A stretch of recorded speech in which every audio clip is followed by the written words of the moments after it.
Hello everyone, I'm Kaylee. I'm an INFJ 9 Wing 1, and today I'm going to be interviewing Brittany, who is a 3 Wing 4. I hope you like and subscribe, and if you're interested in making a coaching appointment, you can check out my website in the link below. Hi. Okay, Brittany, so how did you discover what type you are? So first, actually, Grace, your sister, told me, hey, I think you're a 3. um, and I was like, no, I don't think so. I took the test, and at first I mistyped as a 1. And probably part of that is just wanting to appear more like a 1. But then after reading and looking through everything, I realized that she was probably right. When I first looked at it, I didn't think that I was like accomplished or successful enough to be a 3. So I originally was just like, no, I don't think that's really me. But when I think back to like my life in getting to this point, now that I know more about the Enneagram, I definitely see how that's accurate. Yeah, and the fact that you didn't feel like you had accomplished enough to be someone who tries to accomplish things kind of pushes me to think that, yeah, you probably are a 3. That's a good point. I hadn't thought about it like that. Yeah, well, I'm married to a 3, and when I was trying to figure out, what's your type back when we before we started dating even, I thought maybe he was a 1, and I was like, no, you're not a compliant type, you're assertive. Yeah, assertive type. That's funny. Yeah. How do you notice your wing in your everyday life?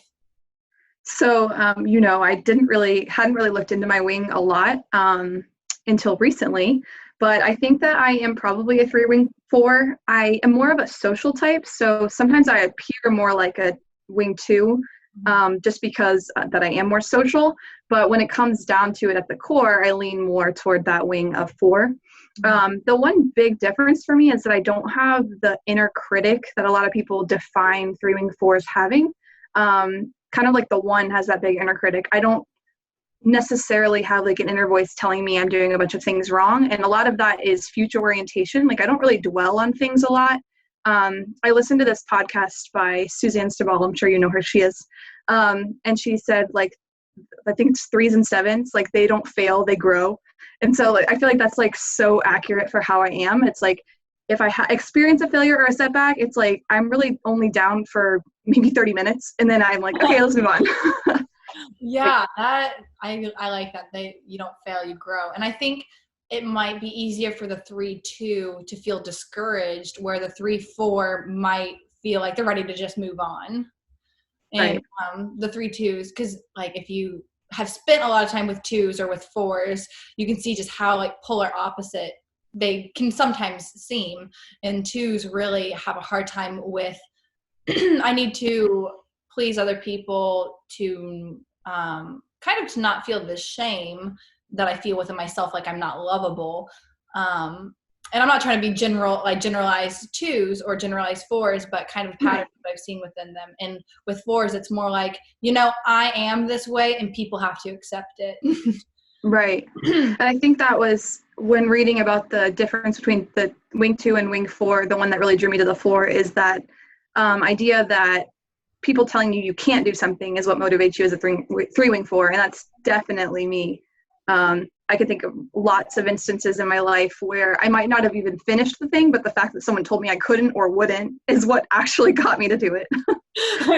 I will do this and I will do it so much better. I'm glad you think nothing of me. I'll prove you wrong. Exactly. Well, actually, one thing is when I started my master's, it was right out of college, but then Robbie and I got married and I got pregnant right away, and everyone was like, oh, you're not going to finish your master's. Once you have a kid, it's all about the kid. You're just not going to see it as a priority anymore. And every time someone said that, it was like another check in the box. Yes, I will. Yes, I will. Yes, I will. Have to now. Exactly. I have no other options. I don't even want to do it anymore. It's not even for the kid. Yeah. Okay. What do you see are your 3 best qualities? My best qualities. I know that one big 3 thing, which I do take pride in, is being able to separate emotions from decision making. I don't know that it's like necessarily right and wrong, but personally, I value that that isn't part of what, like, I can be really angry about something and still think rationally about the best course of action. And if I can't, then I'll take a break and come back to it. But I do appreciate that about myself. I also really think that I have good follow through, and probably more than anything, that's a byproduct of only wanting to say yes to things that I'll be the best at. Yeah. So if someone says, do you want to do this? So probably not if I'm not going to be great at it. Like if you're going to ask me to volunteer for something, I'm only going to say yes if I'm going to be the best volunteer, if I'm going to show up every time, on time, early even, like, and so I recognize that me having follow through is probably more of just a reflection of that, but I still do like that about myself, and just kind of being a finisher in general. Yeah. It bothers me when people commit to things and don't do them or don't follow through. So I don't know. One more. What? One more. One more? Yeah. Oh, come on, Brittany, you got this. one more thing that I value about myself. I like my hair. Is that shallow? That's not shallow. I think it's good to appreciate things about yourself. Yeah. That's good. I think where like the two, because Josh, he's a 3 wing 2, and he very much would like to only say yes to things that he's the best at, or where he could like help someone else be the best at. Like, you know, I'll teach you how to do it. But I think he, with that wing 2, feels more obligated to do things that he doesn't want to do necessarily because someone asked him to do it, and it's harder for him to maybe say no to those kinds of things. Be like, sure, I'll do this horrible thing that I'm not even going to do good at. And the whole time he'll be like, I'm just going to do awful at it, but whatever. I'm like, well, then just don't do it. I have to do it. I'm like, okay, all right. I think part of that might come with age too. Like I used to say yes to a lot more things. And then also part of that is just having that time orientation. And like, I'll say no sometimes to good things just because I'm like, oh, too much on my plate. I can say yes. You could be like, you want to go on an all expense paid trip to Hawaii? And I'll be like, oh, I have too much to do this week. Yeah, like, you don't understand how many meals I have to prep. I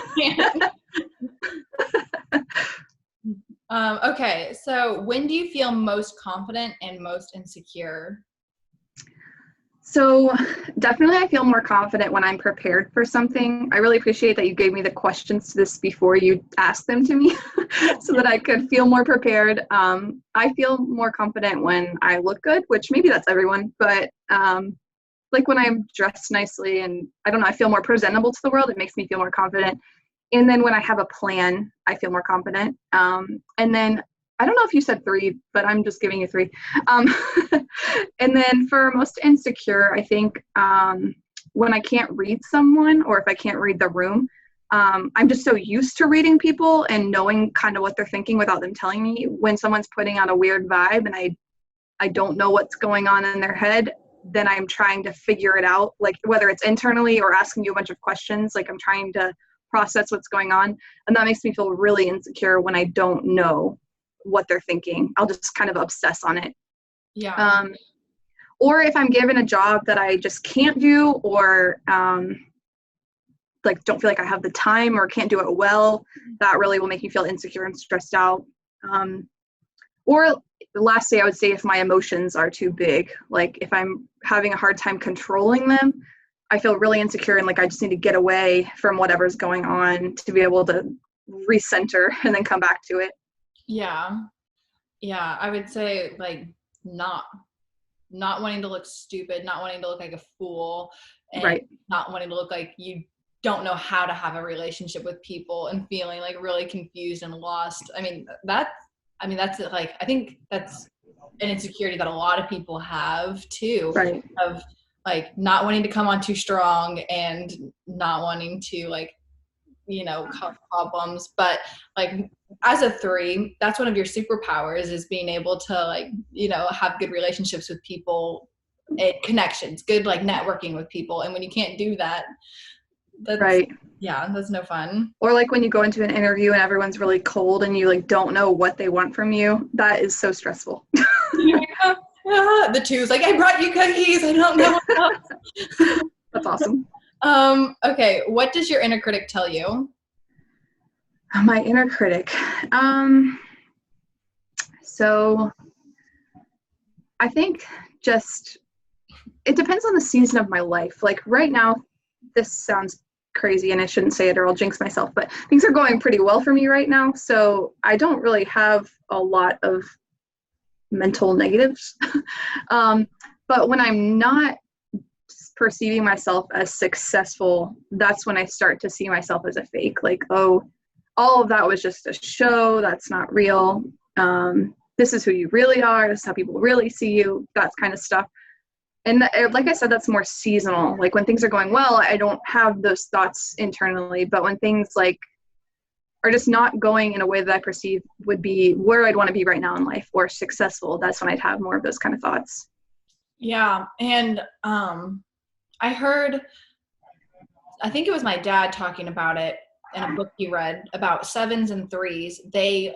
You see them running towards a certain goal. 7s are running towards happiness and 3s are kind of running towards success. And he said that's very much how it appears, but really it's that they're running away from, and that doesn't mean that every time you're trying to do something that you love that you're running away from not doing it, but the 7s are running away from pain and 3s are kind of running away from this worthlessness. And 3 struggles with of, if I'm not constantly doing things, who even am I? I'm a worthless being. I'm a worthless. Absolutely. I agree. Yeah. Maybe not that extreme, but yeah, I agree. Yeah. What is the best and worst feeling? So the best feeling I would say is when someone tells me that they're inspired by something that I've done, like, oh, you inspired me to start running, or you inspired me to go back for my second degree, or have a kid, or like whatever that they perceive as me being successful has inspired them to do. That's probably my best feeling, because I mean, part of that is like just being a 3 and wanting other people to go with you in your progress. And then part of that is just feeling like you're doing something meaningful by accomplishing something. Doesn't only let you accomplish it, but it's showing other people they can do it too. So I'd say that would be my best feeling. And then the worst thing is when I feel like I said something at the wrong time, or I didn't say something that I wish I would have said. I went to this staff Christmas party, obviously Christmas time. And one of my friends, my work colleagues' husbands was there, and they had this statue of, she's Catholic, so like I'd never seen the statue before, and we were all like kind of like joking, like, what even is that? And so we Googled it and found out it was actually Jesus, and we had been messing around with the statue. And so this guy didn't know me or like what I stand for or anything. He just was a guy at this party, the staff party. And he was like, oh my gosh, you're going to hell for touching that. And most people know me, so they would never have said something like that to me. But this man like had no idea who I was. And I'm so out of those contexts most of the time for people to even be bringing things up like that. I was kind of just shocked and didn't say anything. But then when I went home that night, I was like, that was like the worst thing that he could have said to me. Why did I not say anything back? Like, why did I just let that slide in conversation? So those are the worst feelings, when it's just like I choose how I'm presenting myself over my ethical core values. Yeah. Yeah, that's big. And you're like, no, I love Jesus. I'm so sorry. I just didn't recognize this guy, this little statue. So, I don't know if it's because I didn't know how to respond. I think that was part of it. And part of it was like not wanting to be weird at this office party. Like part of, like it was a lot of different reasons, but that was definitely like one of the worst feelings, is like I felt like I compromised who I am to fit a certain setting that I didn't need to do that for. Yeah. Or maybe even like not wanting to start an argument over, like, I'm not trying to fight you. I'm just. Absolutely. Yeah, for sure. Well, and when you said when the best feeling is people say they were inspired by you, and maybe they could even do something with because you did it. I think that's a big part where, like, in health, 3s go to 6 and everyone's better. Everyone's, we're the whole team better. Okay. What keeps you up at night? What keeps me up at night? A lot of things. So lack of preparation for something, like the first day of school always I'm sorry I keep messing with my hair. I feel like it looks huge right now. So like the first day of school as a teacher, like the first day of school always really stresses me out. just like not knowing how to prepare for the scenario that I'm going into. Honestly, what personalities that individual class is going to present. Like there's a lot of preparation that goes into that. So that stresses me out and keeps me up at night. Again, things that I said in a conversation, and I'm like, oh my gosh, why did I say that? Or didn't say. So like relational situations will keep me up for sure. Those are the two big things. Like if there's a big event coming up that I don't feel adequately prepared for, or even if I am as prepared as I can be, but I don't, I want to do more, like both of those reasons. Yeah. Okay. And what do you like to do to unwind? So to unwind, like normal things, like take a bath, watch Netflix, like I feel like everyone does that. But personally, I like to run, or I know this sounds ridiculous, but like tackling a task I have been putting off for a while. Like I still like to feel accomplished in my unwinding. And sometimes that's healthy, sometimes it's not, but it really makes me feel so much better when I can, like, if there's been a phone call I've been avoiding making, or there's been a piece of mail that I've been avoiding dealing with, or a bill I haven't paid, like to knock those off the list just takes something off my shoulders and helps me relax more. Yeah, I mean, I'm a 9 and 9s go to 3 in health. And I have to like force myself to, okay, if I was going to be productive today, what does that look like? And then just do it. And like, even if I don't feel like it, and it's always those little things. And I feel like, I feel like I can't relax when I have like a bunch of little tasks that I have to do. I'm like, I just have to do it, but I don't unwind. That's not how I unwind, but I can't unwind if I have this pressure. I'm like, but it's funny that that's how you unwind. No, I really think it is. Okay. How do you see the health and stress points appear in your life? Like this. So 9. Right. So, when I moved to 6 in health, I noticed myself being more vulnerable and more listening to people. Just being present in emotion is hard for me. So when I am more healthy, I'm more willing to be available to people. So for example, like, and I again heard this one from I think Susie and Stabal, but they'll say like the doing types, which I'm a doing type. Like if my friend's family member died, I would be over there like, can I make you dinner? Can I watch your kids? Can I do? But I'm probably not the person that's going to come over to your house and just like sit with you while you cry.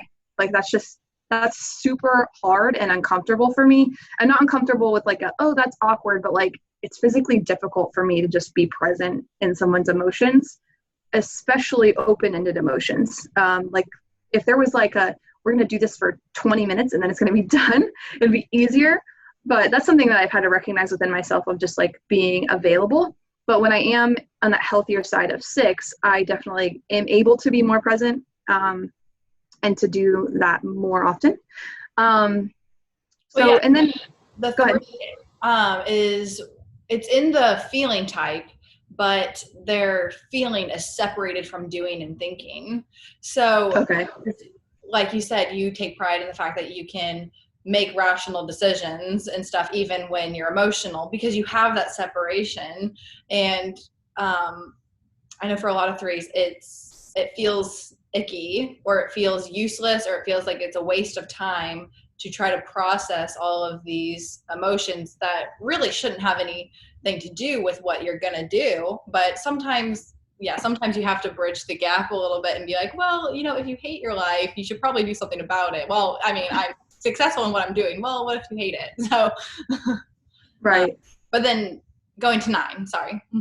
Okay. So in stress, I go to 9 and just become more compliant. And I think that this was part of the reason why it was difficult for me at first to identify as a 3, because growing up, I wasn't someone to really like strive to do a lot of things. And I think growing up, I probably looked more like a 9.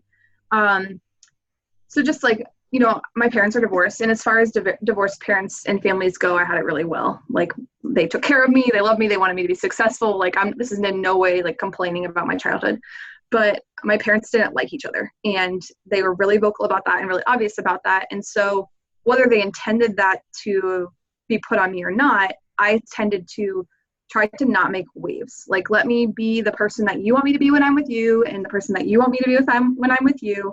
And in doing that, everyone will just get along, and everything will be peaceful, and everything will be fine. And I think that as I really started to get into college and grow into an adulthood, I started to realize, like, I started to develop more and kind of move away from that stressful state to, like, who am I on my own? So just becoming more compliant and just not wanting to make waves around anyone or anything is how I go in stress. Yeah, I'm kind of shutting yourself down a little. Right.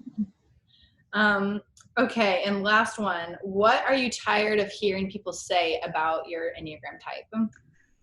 So I think the thing that About people you personally, but really, say like, that again. or even you personally, but what are you Me tired personally. of really hearing people? Because I know, like, some people will say, like, they are very opinionated on a couple different types.